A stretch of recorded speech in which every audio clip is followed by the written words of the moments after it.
Assalamualaikum warahmatullahi wabarakatuh. Perkenalkan, nama saya Dwinda Yuliana Putri dengan nomor NPM 2222010027. Saya di sini akan menjelaskan mengenai adaptasi sel. Baik, langsung saja saya akan jelaskan pada gambar yang pertama, yaitu di sini ada gambar sel normal dan di sini ada gambar sel atrofi. Yang pertama, adaptasi sel terjadi pada adaptasi sel yang pertama itu atrofi. Contoh kasus atau penyakit yang memungkinkan sel mengalami adaptasi seperti dalam gambar adalah atrofi otot atau orang yang mengalami kelumpuhan pada bagian tubuhnya. Kenapa sel bisa mengalami proses adaptasi tersebut? Jadi atrofi adalah kondisi penyusutan bagian tubuh yang terjadi karena penyusutan ukuran sel atau berkurangnya jumlah sel. Atrofi terjadi disebabkan karena otot-otot yang tidak pernah digunakan untuk bergerak dan beraktivitas. Umumnya mengalami kondisi ini adalah orang yang memiliki kondisi kesehatan tertentu sehingga pergerakan tubuhnya yang terbatas. Baik, lanjut. Sekarang kita ke gambar yang kedua. Ini dia gambar yang kedua, ini disebut dengan adaptasi sel hipertrofi.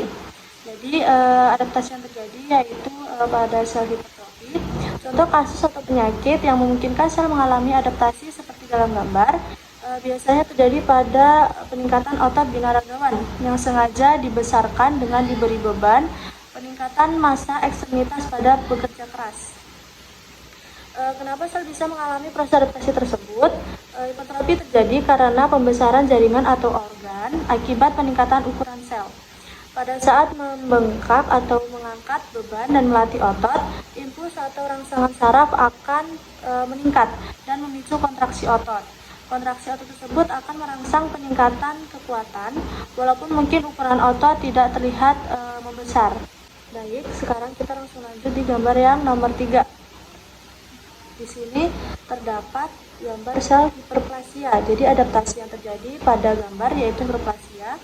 Untuk terkait kasus atau penyakit yang disebabkan oleh adaptasi sel hiperplasia pada gambar, yaitu kanker kelenjar payudara atau prostat.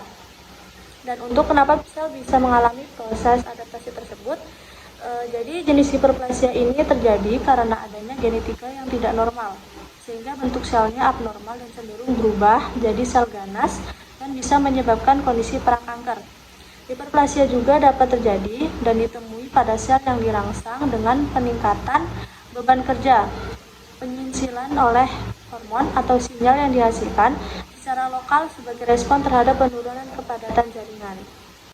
Dan berikut ini adalah gambar yang terakhir, yaitu ini gambar sel displasia, di mana adaptasi yang terjadi adalah displasia.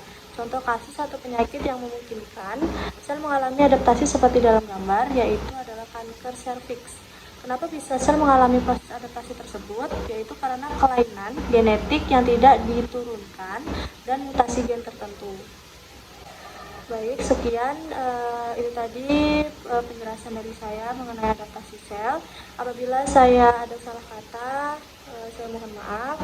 Saya akhiri. Wassalamualaikum warahmatullahi wabarakatuh.